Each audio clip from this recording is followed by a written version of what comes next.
There are two advantages of my stay at home. First, that I am away from the cruel clutches of coronavirus. Second, that I want to perform something positive and energetic thing for my youth, for my vibrant youth. You know, corona is decreasing nowadays, but even then we must be very vigilant about corona. So there are two things that of my stay at home. First, I am away from the cruel clutches of coronavirus. Second, I want to perform something positive and constructive job for my energetic youth. So today I have present before you an essay which will definitely prove very beneficial for your future prospect, CSS exam and rest of the other. So my essay is, do we have any spark of enlightenment of our forefather legacy with reference to IMF and World Bank? Now before I start out of this essay, I would like to go back the past history of the world. In 1945, the Japanese nation was devastated of the end of World War II because the atom bomb dropped on them on that of two cities of Japan, Nagasaki and Hiroshima. Now they were totally dilapidated. Now they were totally devastated. They were experiencing inferno of devastation. Now there were two that option for the Japanese. And what were the two options? Either to face physically, which is negative, or to fight economically, which is positive. So there were two front in front of that of the Japanese. Actually, the Japanese people, the youth of Japan, were of the opinion that we should try to take revenge from the allies. But what happened is that these men of wisdom, men of sagacity, and cool minded tried to communicate to the people of Japan that they tried to make them understand the consequences of out of two options. One, the physical option, either to fight physically, and that is negative and that is destruction. And second, the economic front. They were of the opinion that we will fight, no doubt we will take revenge, but economically. So they did economically. Is that clear? Now the question arises, how such a wreck, dilapidated and dissolute nation transform into a zenith of economic success? Or in other words, we can say how this nation touched to the zenith of eloquence. It is because they had very positive wish and desire to stand again in the key of nation with dignity and honor, with excellence and decorum. So they try to struggle, or in other words, we can say, in order to regain the lost excellence, they decided to address their demarriage objectively and impartially. Now there were, out of the option in front of, out of the Japanese, either to accept the defeat or to analyze their demarriage. So they tried to, they were of the opinion, if we want to get progress, if we want to reach to the zenith of success, then it must be our first and foremost duty that we should try to analyze our drawback, our demerits impartially and objectively. coupled with their rich legacy, which pushed them up and up. Now, what happened is that they struggle for it. They did struggle uh, in their, that way of life and death. Then what happened is that the Japanese nation did and proved as a successful economy of the world. All countries are eager to be friends with Japan. Now, at present, today Pakistan is facing the same problem. Pakistan is facing the same problem. What kind of the same problem is uh, that we are trying to be parasite of other.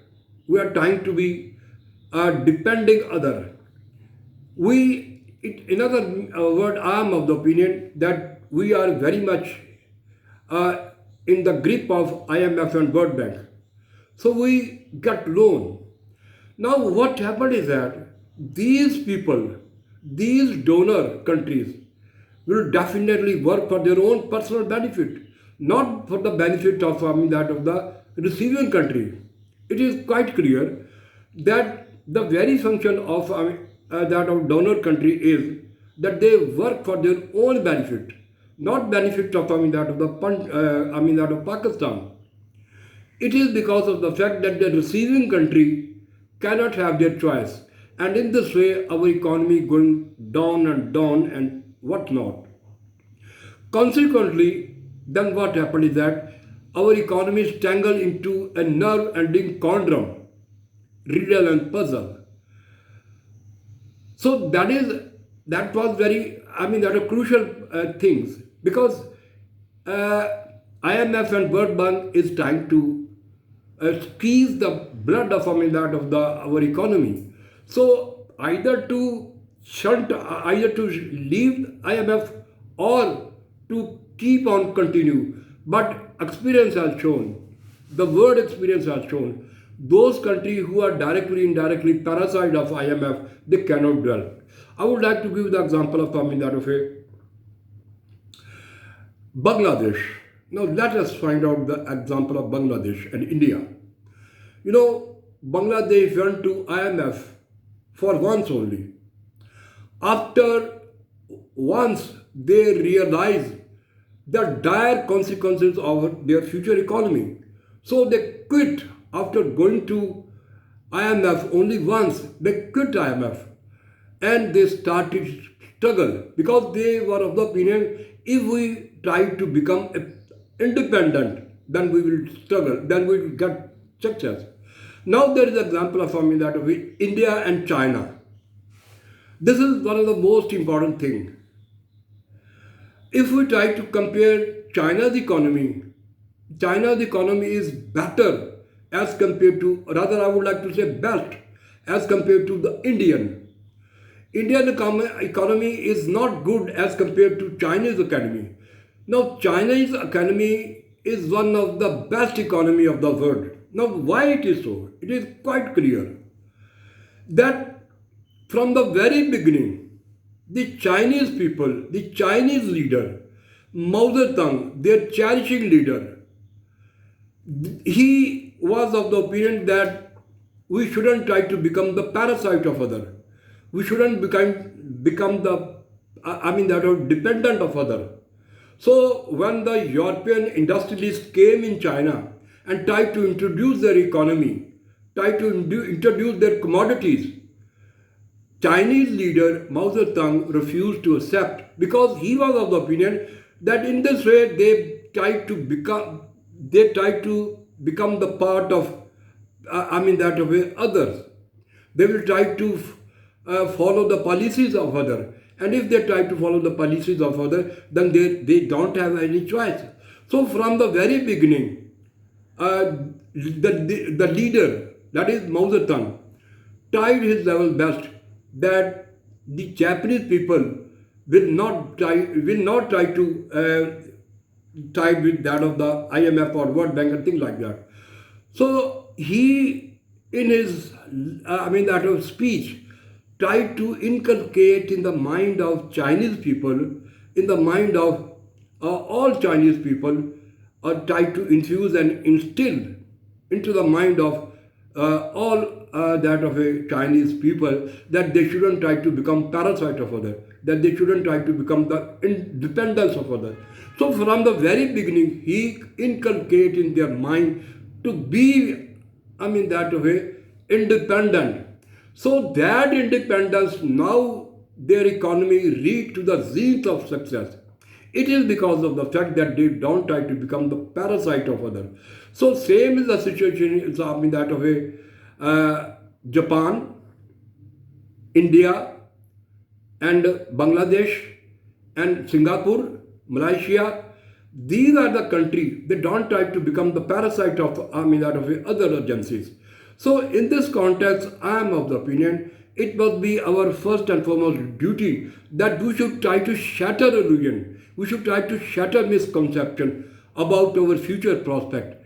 We should realize our responsibilities and open our eyes like a eye opener. We should try to analyze. It must be our first and foremost duty that we should try to come out from the dragginess, from the slowness, from the lethargic attitude. We are living in the world of utopia, in the world of romanticism, in the world of imagination. And we think that everything will change, but everything will never change. If we try to decide, if we try to follow China, Japan, and even Bangladesh, they are rising economy.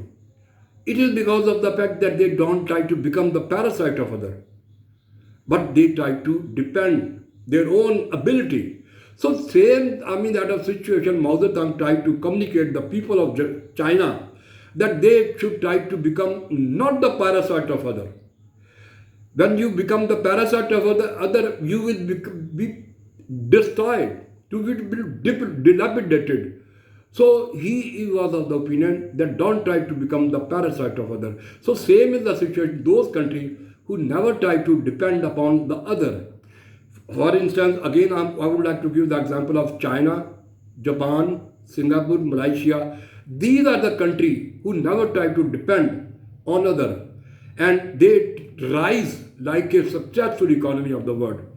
Now, if we desire to change our fate and get rid from the quagmire of IMF and World Bank, we should try to address our demerits, our defects, because we are the nation. If we try to analyze, this is my slogan to my younger youth, that if you try to analyze your defects, then definitely you will get success in all fields of life. So it must be your first and foremost duty that you should come out from your dragginess, from your slowness, from your lethargic attitude. Because if you utilize your energy, your power, your sagacity, your wisdom, your enlightenment, your cognitive skill, then definitely you will get success in your life. And lastly, I would like to give the example of a single person. An individual becomes the collective. There was a man who was shunted out from the cricket team. When he was shunted out from the cricket team, he realized that it was not possible, it was not easy to re-enter into the team. So what then he tried to do this thing? He struggled, he worked very hard and tried to address his demerits and defects, and then again he tried to enter into the cricket team, and he got enter into the cricket team. Not only he got that of a admission in cricket, but also after a 20 years effort he became the Prime Minister of Pakistan and things like that. So it must be our first and foremost duty that we shouldn't try to become the parasite of other. We shouldn't try to become the dependence of other. It must be our first and foremost duty that we should try to open our eyes. We shouldn't try to become a pigeon or ostrich. I would like to tell you what is pigeon and what is ostrich. The very function of a pigeon is when he sees a cat, he closes his eyes. And when, that ostrich sees danger, he buries his head into the mud. So don't try to play the role of a pigeon and ostrich. It must be your first and foremost duty that you should try to analyze your ability. You should try to work for the to come out from the quagmire of that of IMF and World Bank. So you should try to follow this individual man, that is Imran Khan. If you do this thing, then definitely you will get a success.